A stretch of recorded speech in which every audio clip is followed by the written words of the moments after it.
नाम में आप सबको सलाम। अल्लाह आपको बरकत दे।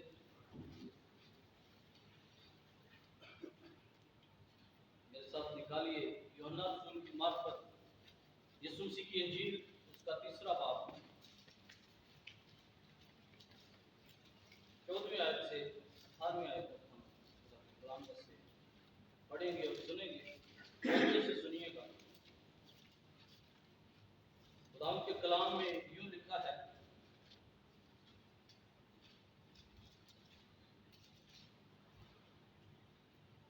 तीसरा बाब 14वीं आयत। और जिस तरह मूसा ने सांप को बियाबान में ऊंचे पर चढ़ाया, उसी तरह जरूर है कि इब्ने आदम भी ऊंचे पर चढ़ाया जाए, ताकि जो कोई ईमान लाए उसमें हमेशा की जिंदगी पाए। क्योंकि खुदा ने दुनिया से ऐसी मोहब्बत रखी कि उसने अपना इकलौता बेटा बख्श दिया, ताकि जो कोई इस पर ईमान लाए हलाक ना हो बल्कि हमेशा की जिंदगी पाए। क्योंकि खुदा ने बेटे को दुनिया में इसलिए नहीं भेजा कि दुनिया पर सजा का हुक्म करे, बल्कि इसलिए कि दुनिया उसके वसीले से निजात पाए। जो उस पर ईमान लाता है उस पर सजा का हुक्म नहीं होता, और जो उस पर ईमान नहीं लाता उस पर सजा का हुक्म हो चुका, इसलिए कि वो खुदा के इकलौते बेटे के नाम पर ईमान नहीं लाए। खुदा के पाक कलाम के पढ़े और सुने जाने पर खुदा की बरकत हो। तशरीफ रखिए। खुदा आपको बरकत दे। जैसा कि हम सबको पता है कि हम खुदा के कलाम में से यीशु मसीह की तालीम के मुताबिक सीख रहे हैं, जो कि बहुत जरूरी है। और ये यीशु मसीह का हुक्म आज़म है, इरशाद आज़म है, जिसको हमें भूलना नहीं चाहिए, जिसको हमारी जिंदगी के अंदर ऐसे नक्श होना चाहिए जैसे उसके बगैर हमारी सांसें नहीं चल सकती। यीशु मसीह ने कहा, उनको बाप और बेटे रूह कुद्दूस के नाम से बपतिस्मा दो, उनको ये तालीम दो, उन सब बातों पर अमल करें जिनका मैंने तुमको हुक्म दिया। अजीजों, खुदा के कलाम में यीशु मसीह की जो बातें हैं वो उसके हुक्म है, कि लिखा है कि उन सब बातों पर अमल करें जिनका मैंने तुमको हुक्म दिया है।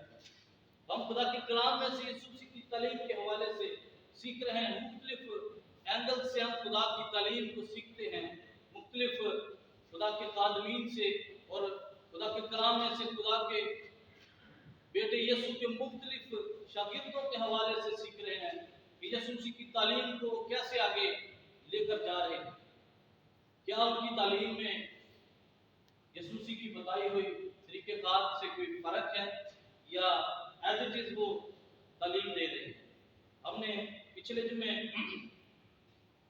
मुकद्दस शमौन पतरस के हवाले से सीखा कि उसने यीशु मसीह की तालीम को किस तरह पहुंचाया जैसा यीशु मसीह ने उसको हुक्म दिया। आज हम जिस खादम, जिस यीशु मसीह के शागिर्द के मुतल्लिक सीखने को हैं, उसकी तालीम के मुतल्लिक सीखने को हैं, जो उसने यीशु मसीह के ताल्लुक से लोगों को बताई, सिखाई, और इस किताब में मुंदरज है। यूहन्ना रसूल, जो कि मोहब्बत का शागिर्द माना और समझा जाता है, यीशु मसीह ने उसे मोहब्बत की है, उसने इस बात का खुद इकरार किया है। जब यीशु मसीह सलीब पर थे तो वहां पर वो अपनी इंजील में लिखता है कि वो शागिर्द जिससे यीशु मोहब्बत रखता है, उससे कहा ये तेरी मां। तो जीजो, आज हम उसकी जिंदगी को मुख्तसर देखेंगे, फिर उसकी तालीम को देखेंगे कि किस अंदाज से उसने खुदा की तालीम को, खुदा के बेटे यीशु की तालीम को हम तक पहुंचाया, उस दौर के लोगों तक पहुंचाया। यूहन्ना की इंजील दूसरी अनाजील से बहुत मुख्तलिफ है। पिछले बहुत गहरे तौर पर खुदा के कलाम को, खुदा की बातों को, खुदा के अहकाम को, उसके बेटे यीशु की लोहियत को, उसके रिश्ते को, उसकी कुदरतों को बयान किया।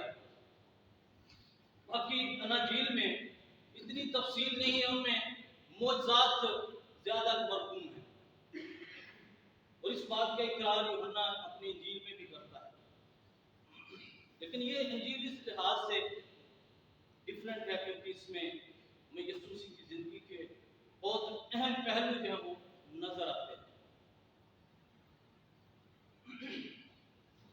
तो यूहन्ना यीशु मसीह का सबसे करीबी शागिर्द था। उसके बाप का नाम जबदी था। ये दो भाई थे, इकट्ठे यीशु मसीह के पीछे आए थे, याकूब और यूहन्ना। इनकी मां का नाम सलोमी है, इंजील में दर्ज है।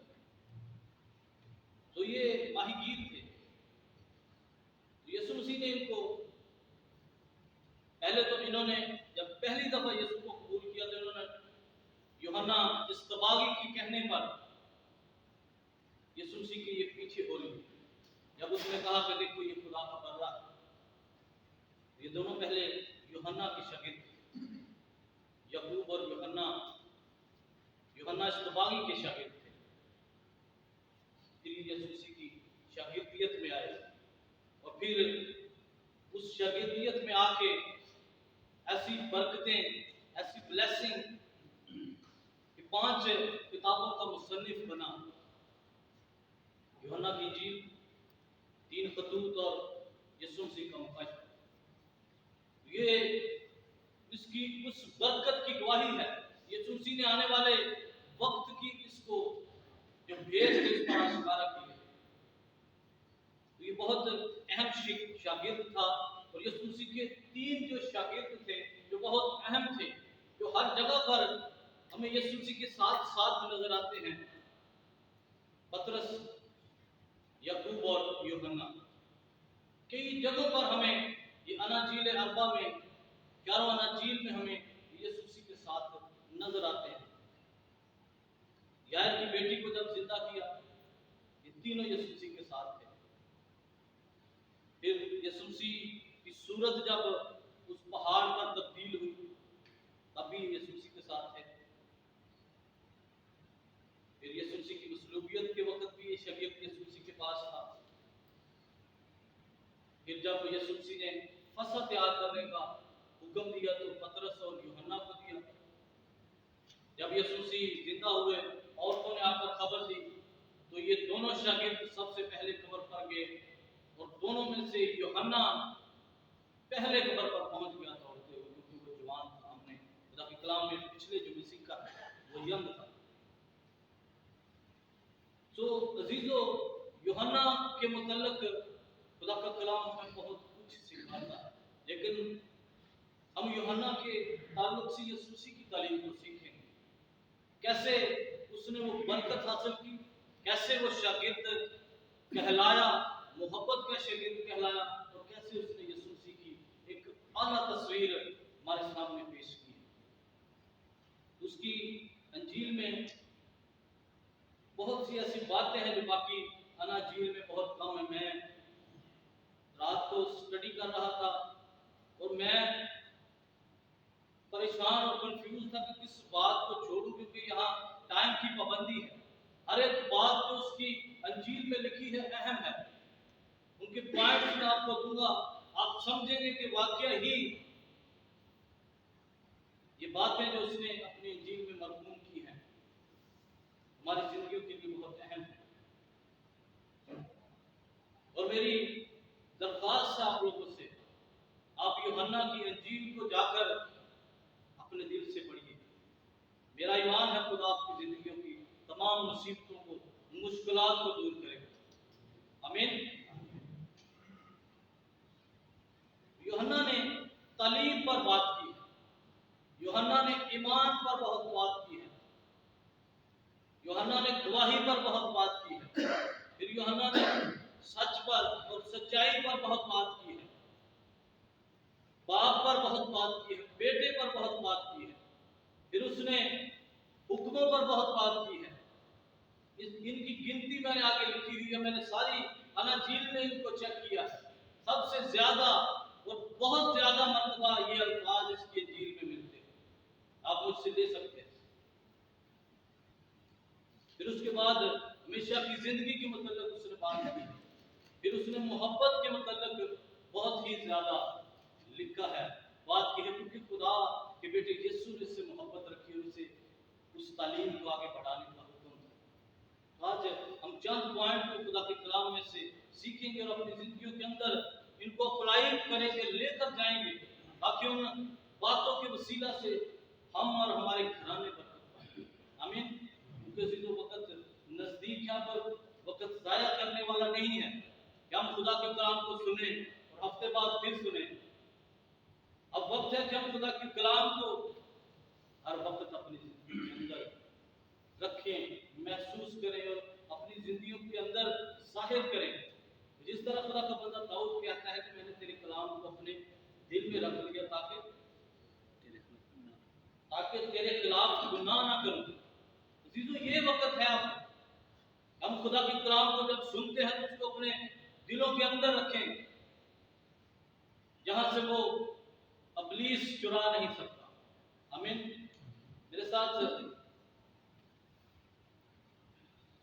निकालिए यूहन्ना की इंजील उसका 6वां बाब। हम ईमान के हवाले से पहले नंबर पर सीखेंगे।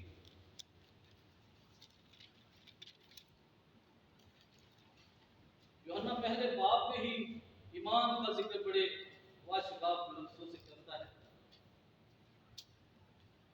मैं आपके सामने पढ़ता हूँ। वो दुनिया में था और दुनिया उसकी वसीला से पैदा हुई, पहले बाब में लिखा हुआ। और दुनिया ने उसे ना पहचाना। वो अपने घर आया और उसके अपनों ने उसे कबूल ना किया, लेकिन जितनों ने उसे कबूल किया उसने उन्हें खुदा के फर्जंद बनने का हक बख्शा, यानी उन्हें जो उसके नाम पर ईमान लाते हैं। जो ये ईमान की डेफिनेशन उसने, ईमान की कदर, ईमान का इनाम उसने ये लिखा हुआ है। हम तब तक खुदा के बेटे नहीं बन सकते, नहीं कहला सकते, जब तक उसके बेटे यीशु को अपना शख्सी निजात जिंदा कबूल ना करें, जब तक हम उसके बेटे पर ईमान ना लाए। लिखा है कि जितनों ने उसे कबूल किया उसने उन्हें खुदा के फर्जंद बनने का हक बख्शा। हालेलुया। तो ये ईमान की उसने एक अहम जो नुक्ता है, जो पॉइंट है, जो तस्वीर है उसने हमें दिखाई है। हमें ईमान लाना बहुत जरूरी है। आज भी हमारे अंदर वो ईमान नहीं है। आप अपने आप को चेक करें, जैसा खुदा चाहता। हम आगे चलते हुए इसको सीखेंगे। 6वां बाब उसकी 35वीं आयत।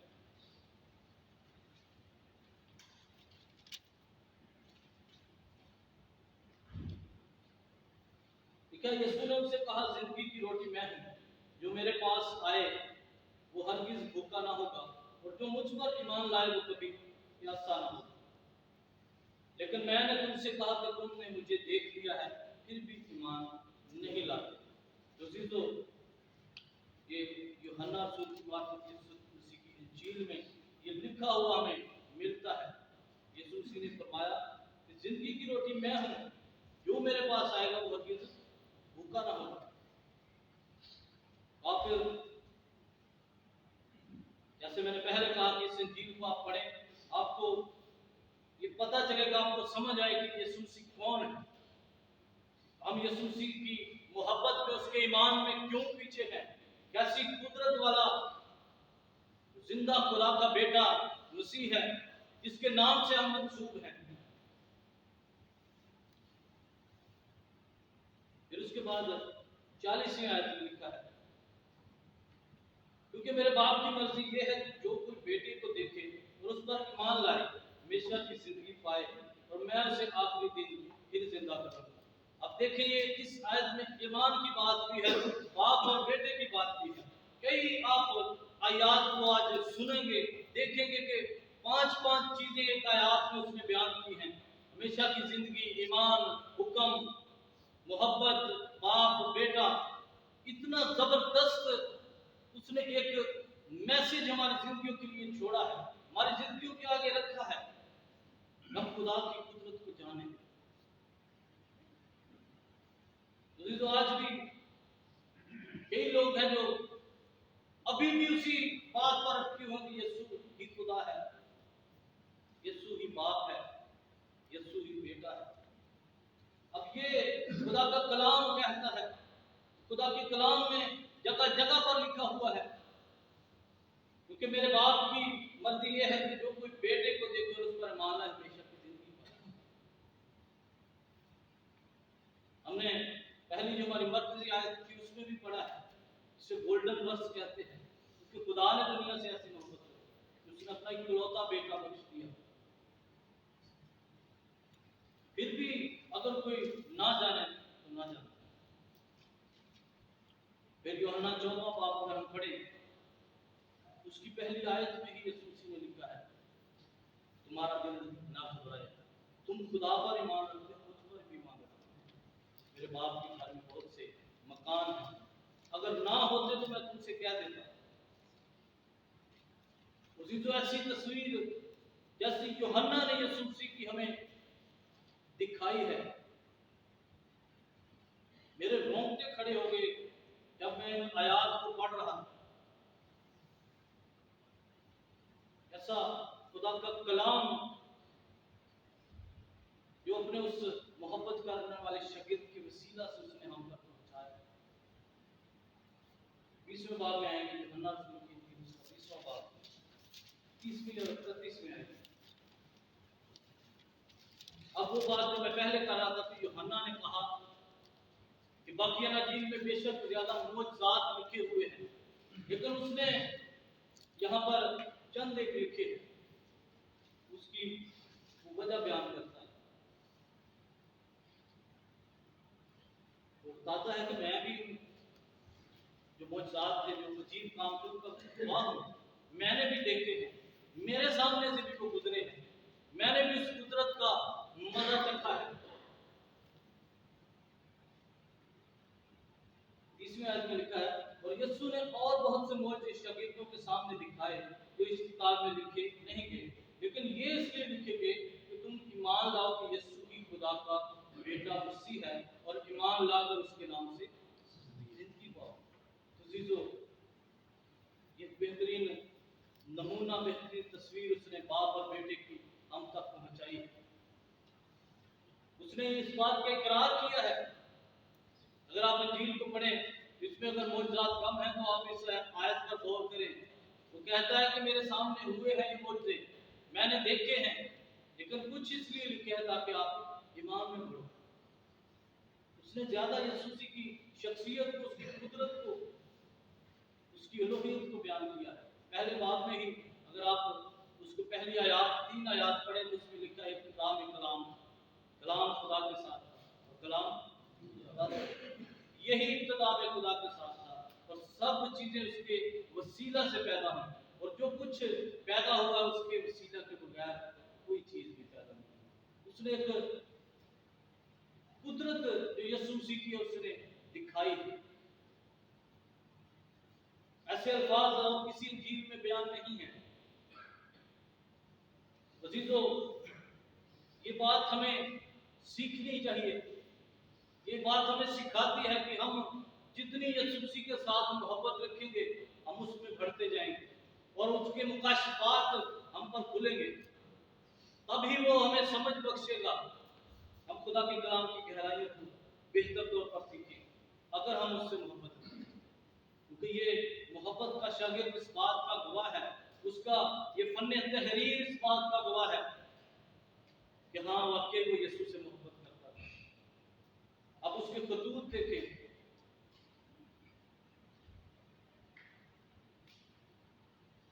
आगे बढ़ेंगे। यूहन्ना का पहला खत, उसका 5वां बाब।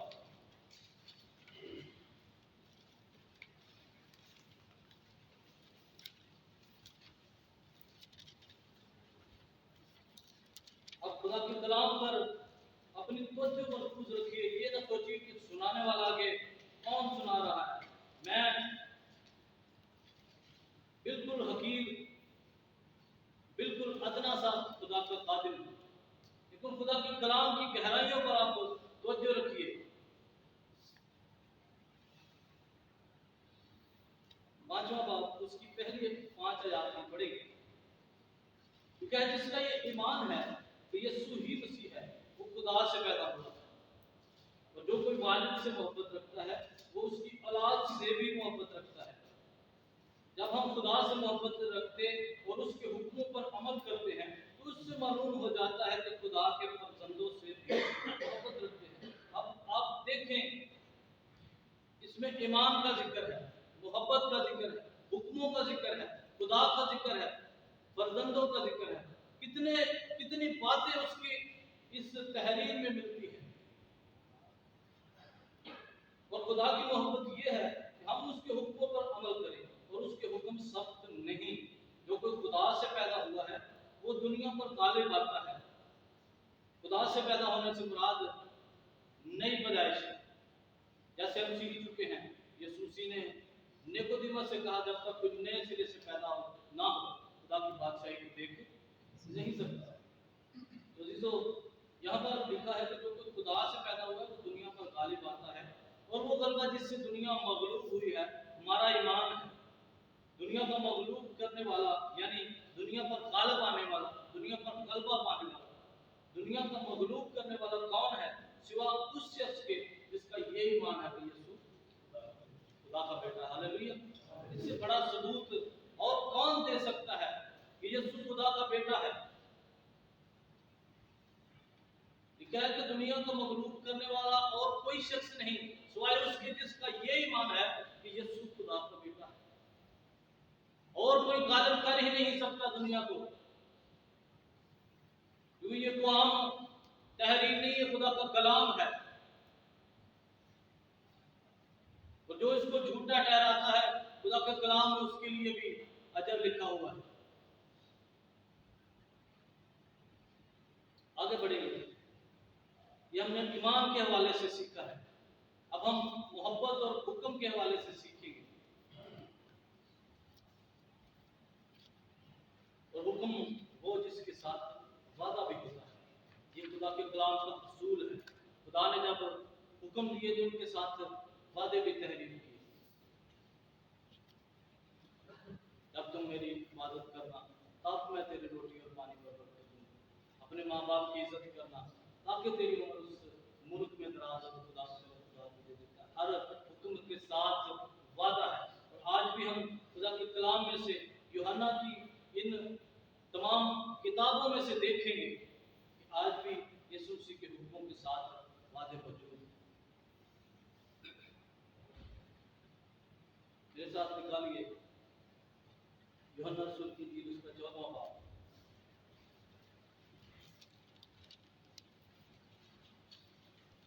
हम यूहन्ना के मुतल्लिक सीख रहे हैं, इसकी तालीम के मुतल्लिक हम यूहन्ना में ही रहेंगे, क्योंकि जो चारों तहरीरें हैं आज को हम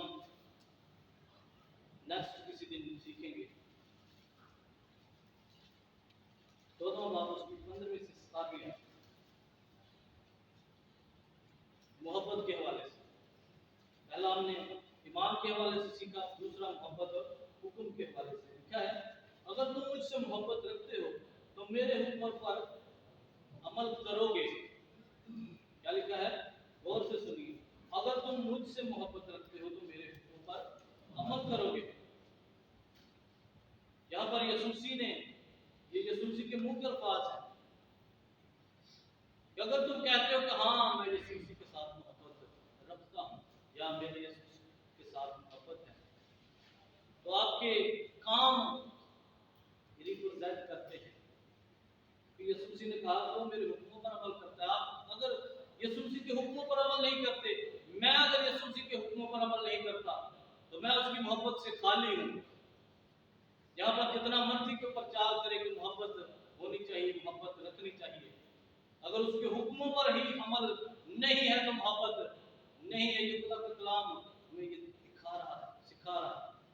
अगर तुम मुझसे मोहब्बत रखते हो तो मेरे हुक्मों पर अमल करोगे और मैं बाप से दरख्वास्त करूंगा तो वो तुम्हें दूसरा मददगार बख्शेगा। ये वादा है हुक्म के साथ कि अब तक तुम्हारे साथ रहे, यानी रूह हक इसे दुनिया हासिल नहीं कर सकती क्योंकि ना उसे देखती और ना जानती है। तुम उसे जानते हो क्योंकि वो तुम्हारे साथ रहता है और तुम्हारे अंदर होगा। तब जब हम उससे मोहब्बत रखते हुए उसके हुक्मों पर अमल करेंगे। यह हमें तरीकेकार दिखाया गया है। तब हम रूह कुदस को पा सकते हैं। ऐसे हम दुआएं करते हैं कि खुदा का रूह मेरे अंदर आए, खुदा मुझे रूह कुदस बख्श दे। ये उसका तरीकेकार यीशु मसीह ने सिखाया है। तो मुझसे मोहब्बत रखो और मेरे हुक्मों पर अमल करो, तब तुम्हें प्रकार बख्शा जाएगा। अगर हुक्म की तामील करोगे तो वादा पूरा होगा। आगे बढ़ेंगे 21वें आयत, इसी बात की 21वें आयत। ठीक है, जिसके पास मेरे हुक्म हैं और वो उन पर अमल करता है वही मुझसे मोहब्बत रखता है, और जो मुझसे मोहब्बत रखता है वो मेरे बाप का प्यारा होगा, और मैं उससे मोहब्बत रखूंगा और अपने आप को उस पर जाहिर करूंगा। अजीजों, मेरी तरफ तवज्जो कीजिए। मैं दोबारा इन आयत को पढ़ता हूँ, 21वीं आयत को पढ़ता हूँ। जिसके पास मेरे हुक्म हैं और वो उन पर अमल करता है वही मुझसे मोहब्बत रखता है। दोबारा वही बात की रिपीट हुई है। ये इसलिए रिपीट हुई है क्योंकि ये खास बात है, ताकि हम इस पर गौर करें। जिसके पास मेरे हुक्म है और वो उन पर अमल करता है वही मुझसे मोहब्बत रखता है, और जो मुझसे मोहब्बत रखता है वो मेरे बाप का प्यारा होगा, और मैं उससे मोहब्बत रखूंगा और अपने आप को उस पर जाहिर करूंगा।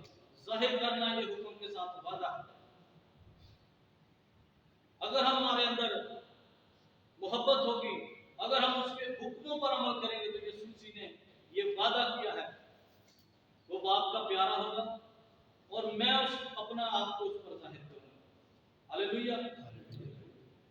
तो ये आज यूहन्ना रसूल की मार्फत यीशु मसीह हमें सिखा रहा है कि हम उसके हुक्मों पर अमल करें। और हमने पढ़ा है कि उसके हुक्म सख्त नहीं, मुश्किल नहीं है। हमें उससे कुव्वत मांगनी है, दलेरी मांगनी है, और ये तब मुमकिन है जब हमारे अंदर उसकी मोहब्बत हो।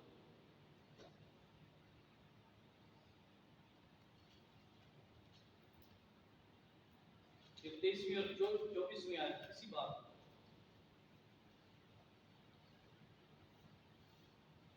यीशु ने जवाब में उससे कहा कि अगर कोई मुझसे मोहब्बत रखे तो वो मेरे कलाम पर अमल करेगा, और मेरा बाप उससे मोहब्बत रखेगा, और हम उसके पास आएंगे और उसके साथ सुकूनत करेंगे। दोबारा सुनिए, यीशु ने जवाब में उससे कहा कि अगर कोई मुझसे मोहब्बत रखे, अगर कोई मुझसे मोहब्बत रखे, अगर का लफ्ज़ इस्तेमाल होगा, ये शर्त है, ऐसे ही नहीं। अगर कोई मुझसे मोहब्बत रखे तो मेरे कलाम पर अमल करेगा, और मेरा बाप उससे मोहब्बत रखेगा, और हम उसके पास आएंगे और उसके साथ सुकूनत करेंगे। सुकूनत का मतलब होता है हम उसके साथ रहेंगे। यीशु मसीह ने जाते हुए वादा किया। मैंने पहले कहा था कि उस इरशाद आज़म को हमें अपनी जिंदगी के अंदर ऐसे रखना है जैसे हमारी सांसें हैं। यीशु मसीह ने फरमाया कि मैं दुनिया के आखिर तक हमेशा तुम्हारे साथ हूं। यहाँ पर लिखा है कि जो मेरे हुक्मों पर अमल करेगा, मैं और बाप उसके पास आएंगे और उसके साथ सुकूनत करेंगे। तो ये खुदा की कलाम की बातें हैं, इनको समझना हमारे लिए बहुत जरूरी है, और ये इसलिए खुदा हमारी जिंदगियों के अंदर रखता है ताकि हम कल को कहने वाले ना होके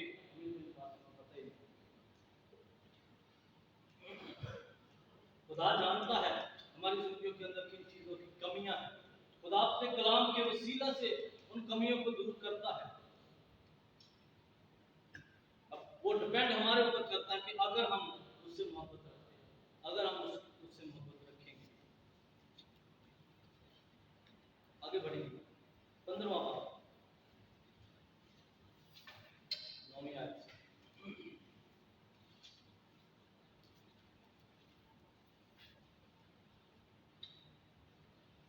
लिखा है, जैसे बाप ने मुझसे मोहब्बत रखी वैसे ही मैंने तुमसे मोहब्बत रखी, तुम मेरी मोहब्बत में कायम रहो।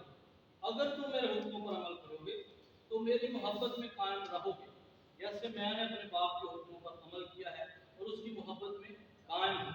मैंने ये बातें इसलिए तुमसे कही हैं कि मेरी खुशी तुम में हो और तुम्हारी खुशी पूरी हो जाए। मेरा हुक्म ये है कि जैसे मैंने तुमसे मोहब्बत रखी, तुम भी एक दूसरे से मोहब्बत रखो।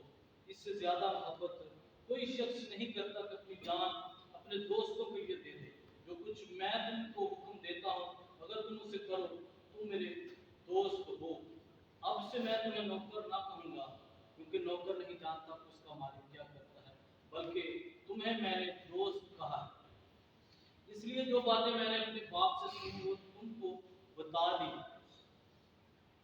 तुमने मुझे नहीं चुना बल्कि मैंने तुम्हें चुन लिया और तुमको मुकर्रर किया कि जाकर फल लाओ और तुम्हारा फल कायम रहे, ताकि मेरे नाम से जो कुछ बाप से मांगो वो तुमको दे।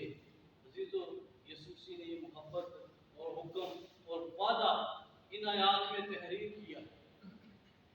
वादा ये है कि तुम्हारा फल कायम रहे और जो कुछ तुम मेरे नाम से बाप से मांगो वो तुमको देगा। ये तब होगा जब तुम में मोहब्बत होगी और मेरे हुक्मों पर अमल होगा। हम सीख रहे हैं मोहब्बत और हुक्म जिनके साथ वादे यीशु मसीह ने किए हैं। इसलिए यूहन्ना रसूल ने इन बातों का लिखना मुनासिब समझा है। खुदा के रूह कुद्दूस के वसीला से उसने लिखा है ताकि हम मसीह की तमाम उन बातों को जान सकें,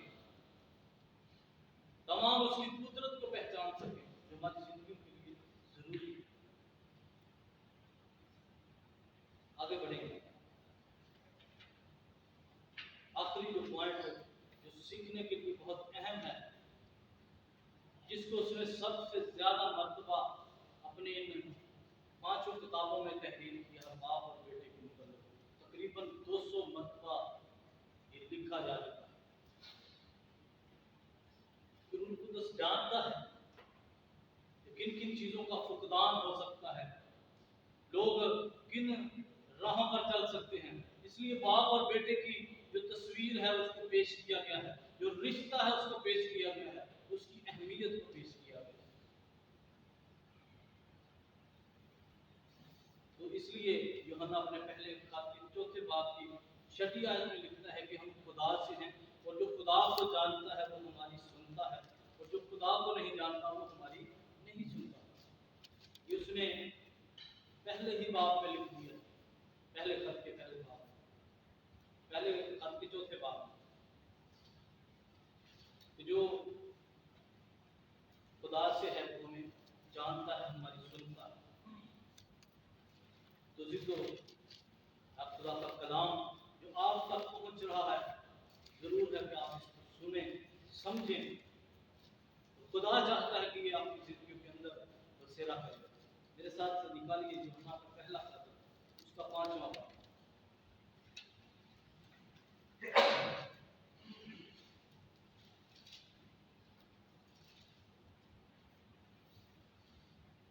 दसवीं आयत से 13वीं आयत तक।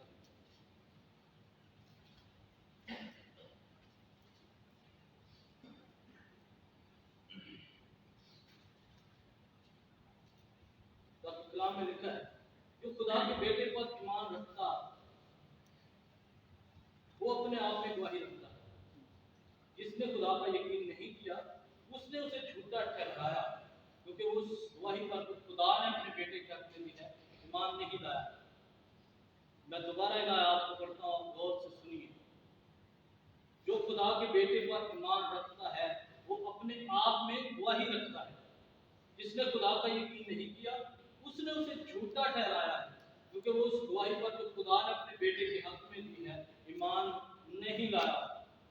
और वो गवाही ये है कि खुदा ने हमें हमेशा की जिंदगी बख्शी और ये जिंदगी उसके बेटे में है। जिसके पास बेटा है उसके पास जिंदगी है, और जिसके पास खुदा का बेटा नहीं उसके पास जिंदगी भी नहीं। मैंने तुमको जो खुदा के बेटे के नाम पर ईमान लाए हो ये बातें इसलिए लिखी कि तुम्हें मालूम हो कि हमेशा की जिंदगी रखते हो। ये हमेशा की जिंदगी वो लोग रखते हैं जो खुदा पर, बाप होने पर और उसके बेटे यीशु के मौजूद होने पर ईमान रखते हैं। ये उनके लिए है। ये क्या जो इस गवाही पर ईमान नहीं रखते कि यीशु खुदा का बेटा है वो खुदा को झूठा ठहराते हैं। जो खुदा को झूठा ठहराता है वो मलाउन है, वो लानती है। ये खुदा का कलाम सिखाता है। अजीजों, इन बातों पर गौर कीजिए। ऐसी तालीम से वाकफियत हासिल कीजिए जो खुदा और उसके बेटे के मुताबिक नहीं है। वो लोग खुदा को झूठा ठहराते हैं।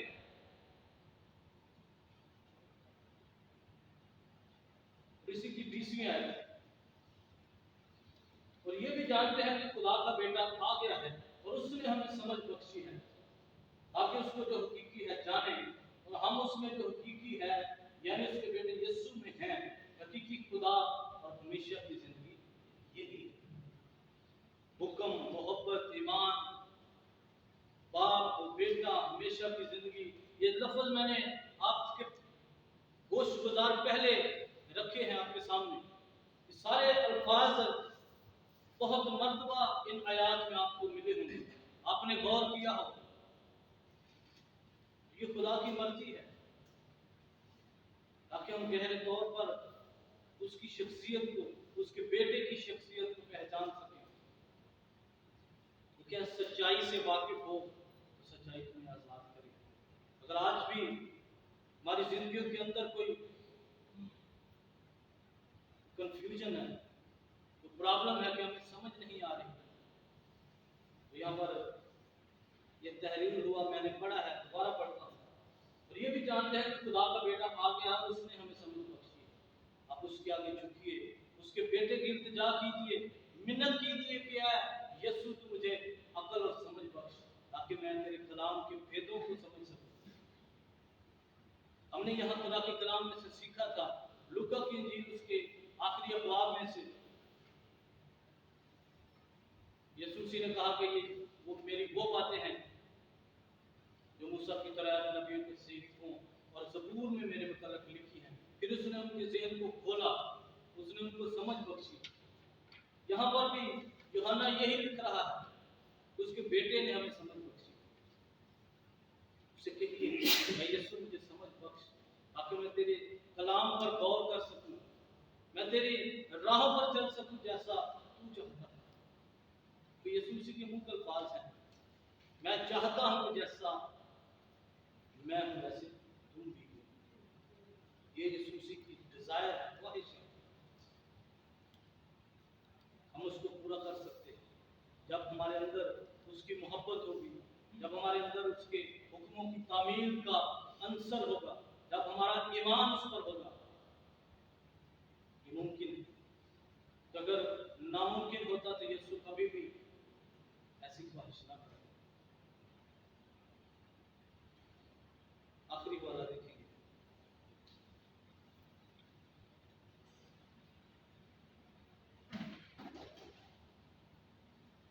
बल्कि एक वाला पहले देखेंगे, आपसे पहले मेरे साथ निकालिए यूहन्ना का दूसरा खत, उसका पहला बाब 6 से 11 है।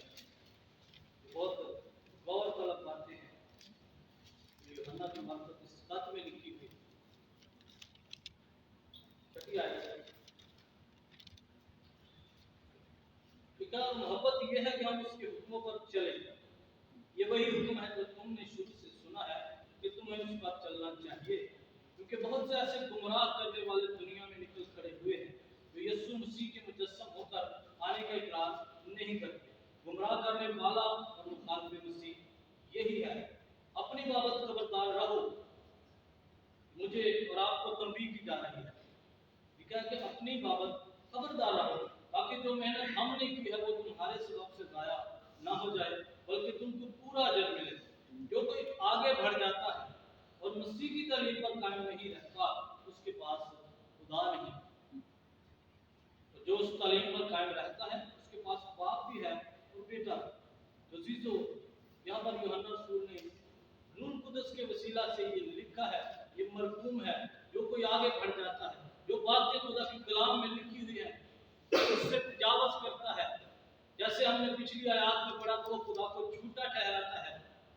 जो आगे बढ़ जाता है, मसीह की तालीम पर कायम नहीं रहता, बाप और बेटे की तालीम पर कायम नहीं रहता, उसके पास खुदा नहीं। तो खुदा के लिए यहाँ जो लफ्ज़ इस्तेमाल है उसका मतलब खुदा के नाम में कसरत है। बाप और बेटा और रूह कुदस, यानी कि उसके पास कुछ भी नहीं है। जो आगे बढ़ जाता है मसीह की तालीम पर कायम नहीं रहता, उसके पास खुदा नहीं। और जो इस तालीम पर कायम रहता है उसके पास बाप भी है, बेटा भी।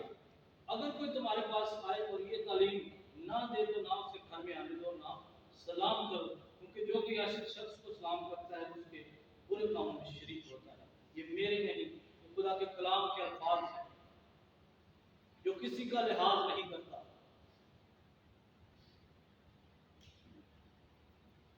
खुदा ने जब 10 अहकाम बख्शे, वहां पर पहला हुक्म क्या? 20वें का बता सकते हैं? दावत अपनी सारी तेरे को सारी जान से मोहब्बत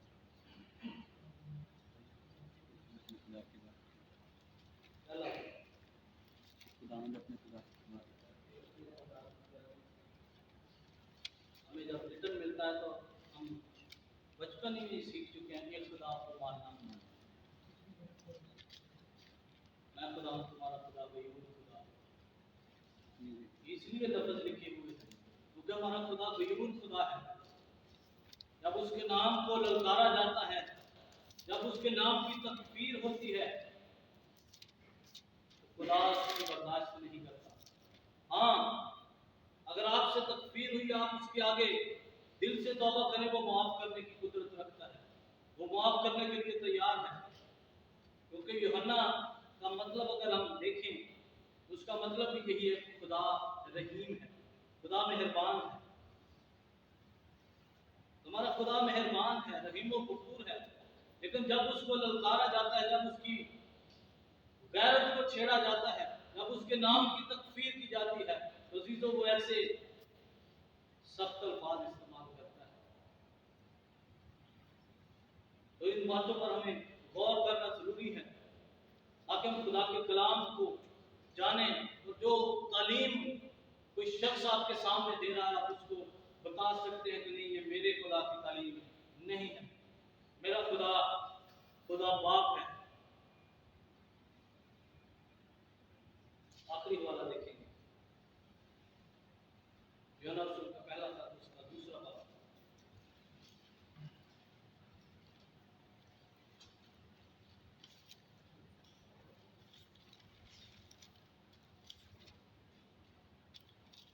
उसकी 6 से 11।